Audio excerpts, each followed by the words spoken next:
Hey folks, it's your main Manny, and I wanted to talk to you today about livestock guardians. And, 3 reasons why it's maybe not a good idea to get a livestock guardian breed. This is a Maremma. A Maremma is like a small Great Pyrenees, and we get a lot of livestock guardian breeds in Osharkas, Caucasian Shepherds, your Burmese Mountain Dog, your Liamberger, and etc.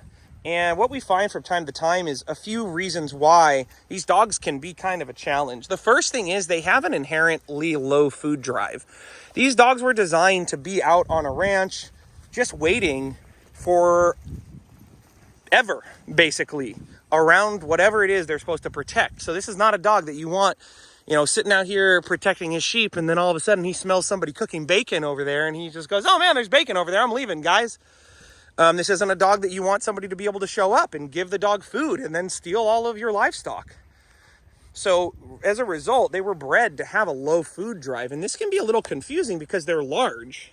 And so what happens is people tend to overfeed them because they're big. They assume, oh my God, they're going to need all this food. And then your dog really has a very low food drive. River.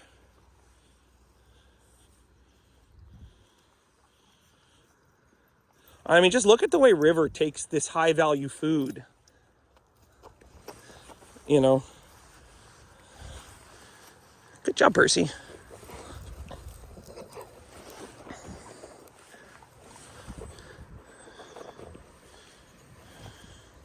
I mean, just look at the difference, right? Emma's just like, oh my God, give me that kibble. And Rivers is like, I might eat that kibble. So you could see, I mean, a high-value treat. She's not even into this. My other dogs are like, oh my God, give me that. Emma, no. Goodness. No, River. So that can be one thing that's hard, is we can tend to overfeed these dogs, and then it's hard to train them to do anything because they're not motivated even for high value food. Okay, the second reason why I find that they're difficult is they're a little bit of a, I don't know the right word to use. I guess a mind fuck, because the dog will sleep and appear to be extremely mellow. I mean, they will be the most mellow dog you ever have experienced in your entire life. They will just sleep for hours and hours and hours. But then all of a sudden, if something triggers them, they will go crazy, or they will become a livestock guardian, and you'll see them do anything. I mean, we've had these dogs at young ages target the husband. We've had dogs target other dogs in the house and start to, control other dogs in the house and correct them for, over food or resources.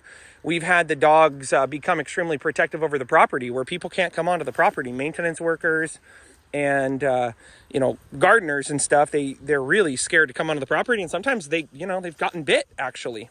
So that's a reason why it can be kind of hard, because they're so mellow. You'll just kind of assume, they don't really need much training. Look at them. They just sleep all the time. They're just basically like a giant teddy bear. Well, until they go grizzly bear, and then you realize, oh yeah, they need training, and I need to practice working with them when they are in an excited state. I need to practice communicating with them when they are in that state of arousal. I need to be able to communicate with them when they're like that and tell them, hey, that's great, keep doing that, or no, don't do that. That's the gardener. What are you thinking?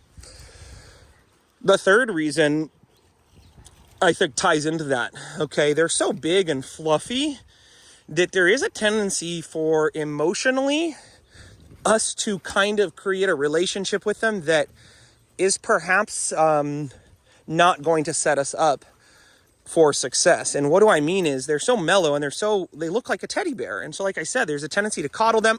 Leave it. There's a tendency to coddle them. River, no.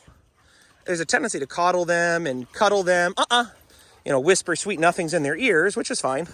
But without creating a clear relationship where they have to respect us, they have to listen to us, they have to respect our personal space, they have to understand, if we try to move them into a car or away from something, or we need to groom them, they need to understand that that's just going to be part of our relationship. And if we don't have a balanced relationship where, we're able to get them to do things that they don't really want to do, that can become very tenuous when the dog does something really crazy, and then we're saying, hey, stop doing that. And the dog says, no, you tell me I'm beautiful. You tell me I'm perfect just the way I am. Why would I stop anything?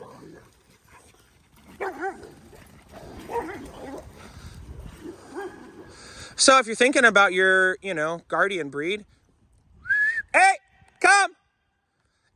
These are some things to think about and things to, make sure, and if you get one, that you don't overfeed them so they have food motivation. Make sure that you don't coddle them and treat them like a baby. They're definitely not a baby. They're one of the most powerful, if not the most powerful breeds on planet Earth. And lastly, don't mistake the fact that because they're mellow all the time, you're not going to have moments where they're going to get extremely excited. And because of their size and their power, you're going to have to communicate with them when they are excited. And so don't, in a sense, let your guard down and think, oh man, I don't need to train this dog. This dog just sleeps all the time. When in reality, you need to train that dog. You need to take them around squirrels. You need to take them around people, and you need to teach them to ignore things, focus on you, calm down when you ask them to calm down, and all that stuff that, a lot of dogs we would just find immediately. Oh my God, I have to do this immediately. But with these dogs, that doesn't happen. So just some things to think about, folks. I've had a lot of clients who have livestock guardians and have had a great job with them with proper training, socialization, and of course, breeding. But I've also seen clients really end up in a very bad place with these dogs. And it could cost a lot of money to resolve things. And it could be a very rude awakening, or even sometimes cost you the dog if things don't get resolved. So remember, as always, folks, we don't blame them. We train them. I'm always here to help. If you want to hire me online, you like my style, go to my website and you can hire me. You can also look out for my poetry book, Loving, Leading, and Losing by Eric Stokel on Amazon.